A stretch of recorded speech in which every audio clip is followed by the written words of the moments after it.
My name is Joe. I'm not one to brag about my spending habits, but when it comes to the annual shopping extravaganza that is Black Friday, I tend to loosen the purse strings a bit. Whether it's the latest electronic gadgets, stylish furniture, or something that has been on my wish list for a while, I find myself irresistibly drawn to the allure of the sales. The year 2022 was no exception. As the sun began to set on that fateful Friday, around 6 p.m., I left the comfort of my home and made my way to the nearest Walmart store. Nestled just a short 5-minute drive away, this store was my go-to destination for all my shopping needs. However, that day, the store was buzzing with an unusual number of shoppers, a sight rarely seen at this particular location. Undeterred by the crowd, I embarked on my shopping spree, navigating through the aisles filled with discounted products. By the end of the night, I had managed to spend a few $1,000s, a testament to the irresistible deals and my own lack of restraint. With my shopping cart brimming with purchases, I proceeded to the checkout counter, paid for my items, and carefully loaded everything into my car. As I was arranging my purchases in the trunk of my car, I felt a sudden wave of panic wash over me. My wallet, which should have been safely tucked in my pocket, was missing. I frantically searched every nook and cranny of my car, retraced my steps to the shopping cart, but my wallet was nowhere to be found. Determined not to give up, I decided to venture back into the store in hopes of finding my lost wallet. Inside the store, I meticulously combed through every aisle I had visited earlier, my eyes scanning the floor for any sign of my missing wallet. But despite my best efforts, my search proved fruitless. As a last resort, I approached a store employee, hoping that someone might have turned in my wallet. Unfortunately, the employee informed me that no lost items had been reported that day. With a heavy heart and an empty pocket, I left the store around midnight. The drive home was filled with a sense of loss, not just for my wallet, but for the personal information it contained. Just as I was resigning myself to the unfortunate turn of events, my phone rang. The caller, a stranger, claimed to have found my wallet in the store. Overwhelmed with relief, I thanked him profusely and asked him where we could meet. He mentioned that he lived not too far from the Walmart store and provided me with his address. Without wasting any time, I entered the location into my GPS and set off to retrieve my lost wallet. As I neared the given address, my GPS guided me onto a dirt road. Feeling a bit apprehensive, I called the man to confirm if I was headed in the right direction. He reassured me that I was on the right track, so I continued on my journey. Upon reaching the destination, the man called me again. He said he could see my car from his window and instructed me to enter his house as the door was unlocked. Keep in mind that it was well into the night by this time, and I found myself in the middle of nowhere, standing in front of what seemed to be a dilapidated warehouse that looked like it was straight out of a horror movie. Despite the fear gnawing at me, I knew I had to retrieve my wallet. Taking a deep breath, I approached the warehouse. The front door was indeed open, just as the man had said. I knocked tentatively and stepped inside. The inside of the house was pitch black, so dark that I could barely see a foot in front of me. I switched on my phone's flashlight, but it did little to penetrate the darkness. As my eyes slowly adjusted, I realized that the house was enormous, more akin to a warehouse or a fulfillment center, with rows upon rows of pallet racks stretching into the darkness. Feeling increasingly uneasy, I called out to the man, asking him where he was. As soon as I ended the call, I heard a phone ringing nearby. To my utter horror, a man emerged from the shadows, brandishing a machete and charging towards me.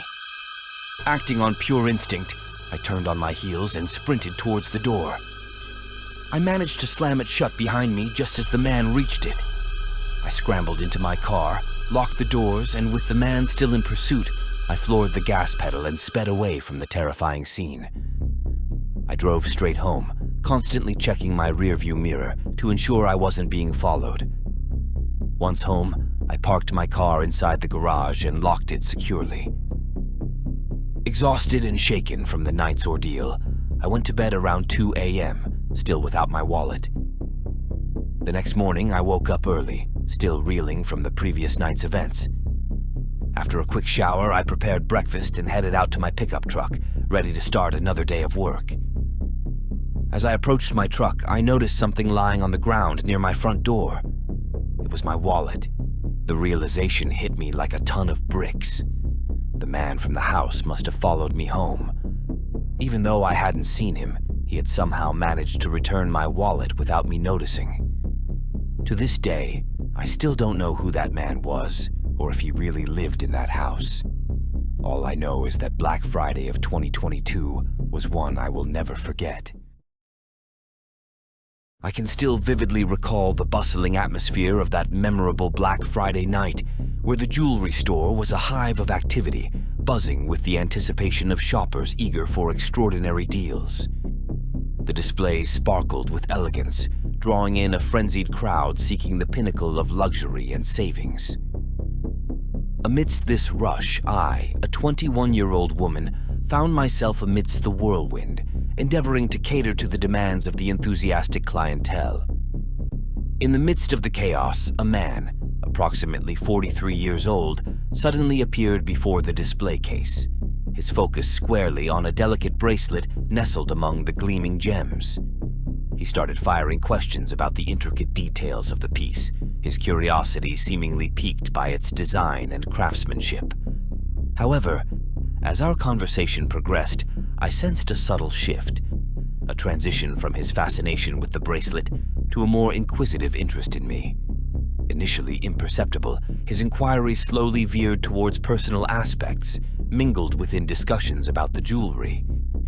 While I maintained a professional facade, steering the conversation back to the bracelet, his persistent interest in me became palpable, making me increasingly uncomfortable. Yet I endeavored to handle the situation with grace, hoping to redirect his attention to the item on display. "Isn't this bracelet absolutely exquisite?" I remarked, trying to pivot the conversation away from personal matters. "It is, but I'm more intrigued by the person who curated this collection," he replied with a charming smile, his eyes lingering on me a fraction longer than necessary. I forced a polite laugh, feeling a knot of unease tighten in my stomach. "Thank you for your interest, sir, but let's focus on the craftsmanship, shall we?" He nodded, seemingly acquiescent, but his gaze held an intensity that left me unsettled. Eventually, he gave up and left the store, or at least, that was what I thought. As the night wore on, the waves of eager customers persisted until the store's closing hour. Exhausted yet relieved, I bid my farewells and headed homeward, where I fell asleep immediately. However, as the clock struck past midnight, a disconcerting sense of foreboding waked me up. The room felt eerily chilly, some several degrees under the normal. Something has to be wrong, I told myself. A surge of panic seized me as I scanned the darkness, everything seen in place, but when I looked at the window, there's a man there. The man that asked me loads of questions at the jewelry store. Staring at me, I froze. To ruin the situation even more, the window frame was open, and there was no barrier between the man and me. 2 meters of distance was the only thing that separated us. I screamed as loud as I could, threw a pillow at him, and called 911 immediately. The police arrived swiftly, their reassuring presence offering a glimmer of hope amidst the terror. But by the time they reached my home, the man had vanished into the night, leaving behind only the lingering fear of his haunting presence. In the aftermath, fear clung to me like a suffocating cloak, casting a shadow over my daily life. The sanctuary of my workplace, once a haven, now felt tainted by the chilling encounter. The memory of that night lingered, casting a pall over every moment. Despite the efforts of law enforcement, the man remained elusive, leaving me in a state of perpetual unease, dreading the possibility of encountering him again. It was Black Friday night, a night full of discounts, new things, low prices, excitement, and anticipation. Everything is good, right? Well, not for me. 2009 was the year that this story happened. I was still a young girl at that time, having just turned 19 years old, and I was not ready for the surprises that the world could give me. Back to the story, it was Black Friday night, and none of my family members wanted to go shopping. But due to the big advertisements of tremendous discounts on the TV, I decided to go alone and search all the stores in my area to find the best bargains I could see. The first store that I decided to visit was Best Buy. When I got there was a line of about 150 people waiting to enter the store, which was quite normal for a Black Friday night. I added myself to the line and started waiting to enter. I don't know if it was because I was alone, but I started feeling as if I was being watched. There was a woman behind me. The woman had reddish hair, big uncut nails, and a bandage on the arm. Likely a homeless person, I thought. After about 20 minutes, I got into the store, where I never saw that woman again. Unfortunately, Best Buy did not have anything that I wanted, so I decided to leave the store and go try Walmart. When I got to the parking lot of Walmart, I noticed that there was no line there, so I entered directly. Walmart had better prices than Best Buy, so I decided to buy some food there. To my surprise, the woman who was behind me in the line at Best Buy was now at Walmart too. That was both funny and unsettling. I mean, she could just have the same plans as I did. Maybe the prices at Best Buy were too high, or she could be following me. I joked about it in my head, as if the woman had a reason to be following me. I finished my shopping at Walmart, but as I was getting ready to go home, I had the idea to check Target to have certainty that I wouldn't lose any good discounts. As I approached the Target store, I saw the same woman pulling out of a pickup truck right in front of me. I started to get anxious because it was too much of a coincidence to be true.